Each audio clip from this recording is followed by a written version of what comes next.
Hello दोस्तों, मेरा नाम धीरज पाठक है। हमारे मित्र हैं सत्यम जी। कल अचानक हम लोगों का प्लान बना अयोध्या आने के लिए और सुबह हम लोग तकरीबन 7:30 बजे घर से निकले और यहाँ पर लगभग 10:30-11 बजे पहुँच गए। हमारे घर से अयोध्या की दूरी लगभग 140-140 किलोमीटर है और हम लोग यहाँ आए हैं। अभी यहाँ पर स्नान कर रहे हैं और काफ़ी अच्छा लग रहा है अयोध्या में हम लोगों को। और काफ़ी टाइम बाद हम लोग कहीं घूमने निकले हैं एक साथ और हमारा ग्रुप इस बार हम लोगों के साथ नहीं है, पर हम लोगों को काफ़ी अच्छा लग रहा है यहाँ घूमते हुए। और अभी तो शुरुआत है, स्नान करके हम लोग दर्शन करने जाएंगे राम मंदिर में और हनुमानगढ़ी में।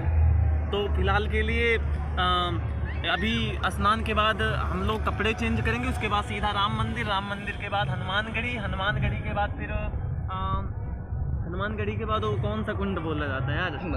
सीता कुंड।